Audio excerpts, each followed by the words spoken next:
جو نسبت مصطفیٰ کو، تعلق مصطفیٰ کو چھوڑ دیتا ہے تو اس کی توحید قابل قبول ہے ہی نہیں۔ ایک مرتبہ سرکار علیہ الصلوۃ والسلام صحابہ کے درمیان جلوہ افروز تھے، تو ایک شخص آیا اور اس نے مجلس پر ایک نگاہ ڈالی، چلا گیا وہاں سے۔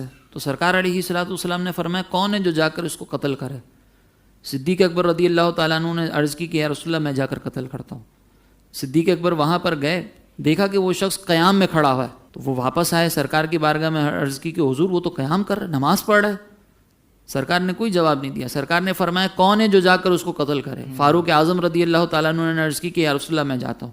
فاروق اعظم وہاں پر گئے تو دیکھا کہ وہ شخص سجدے کی حالت میں، واپس آئے، سرکار سے عرض کی، سرکار علیہ الصلوۃ والسلام نے کوئی جواب نہیں دیا۔ سرکار نے فرمایا کون ہے جو جا کر اس کو قتل کرے؟ مولا کائنات کھڑے ہوئے، کہا کہ یا رسول اللہ میں جا کر قتل کرتا ہوں۔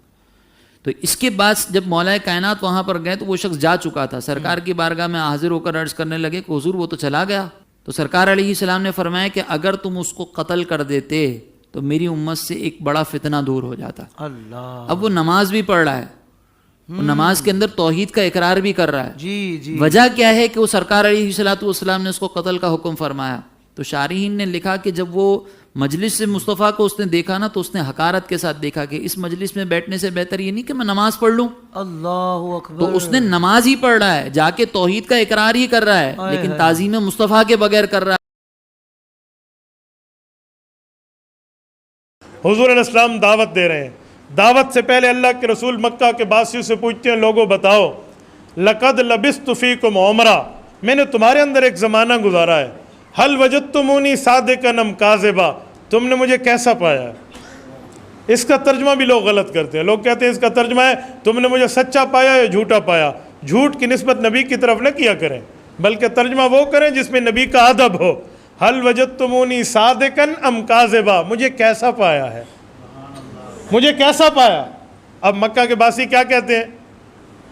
جربنا کا غیر مرہ، بار بار آزمایا ہے، ما وجدنا فیک الا صدقا، آپ کو سراپا سچا پایا۔ حضور علیہ السلام نے سب سے پہلے اپنی ذات منوائی ہے۔ توجہ رکھنا، میں آخر میں کہوں گا کہ یہ جو لوگ کہتے ہیں نا پرسنل اٹیک اور پرسنل اٹیک ہونا یا نہیں چاہیے، میں اس کا جواب دوں گا کہ سب سے پہلے حضور اپنی ذات منوا رہے ہیں۔ جب ذات منوا لی گئی پھر حضور نے اپنی بات منوائی ہے، قولوا لا الہ الا اللہ تفلحوا، پہلے ذات پیش کی پھر اپنی بات پیش کی۔ جب رسول اللہ کی ذات کے حد تک بات تھی تو سب مان رہے ہیں، سب نے کہا آپ سچے ہیں سچے ہیں سچے ہیں۔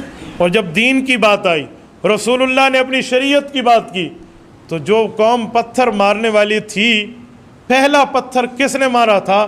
جو سگا چچا ہے، ابو لہب، عبد العزیٰ جس کا نام ہے۔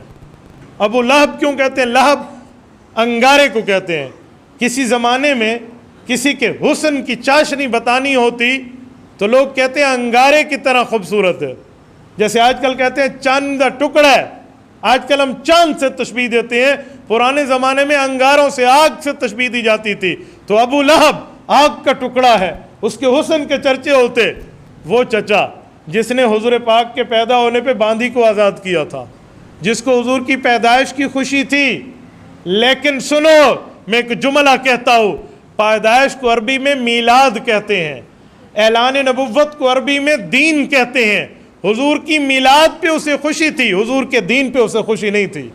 اس سے پتہ چلا صرف میلاد کی خوشی کی بات نہ کرو، دین پہ عمل کرنے والے بنو۔ صرف میلاد کی خوشی کی بات نہ ہو، جی میلاد ہے، حضور کی میلاد ہے، حضور پیدا ہو گئے ہیں۔ بھئی پیدا تو ہوئے ہیں، کیوں ہوئے ہیں اس کی وجہ بتائیں۔ آتا تو دنیا میں ہر کوئی ہے۔ مولانا مناظر حسن گیلانی دارالعلوم دیوبند کے قلم کار ہیں، وہ اپنا ایک واقعہ بتاتے ہیں کہ مجھے ایک دوست نے خط لکھا، اپنے نبی کے احوال بتائیے۔ شیخ الہند کمایہ ناز شاگرد ہے، انہوں نے عشاء کی نماز پڑھ کے قلم اٹھایا اور اسے جواب لکھنا شروع کیا۔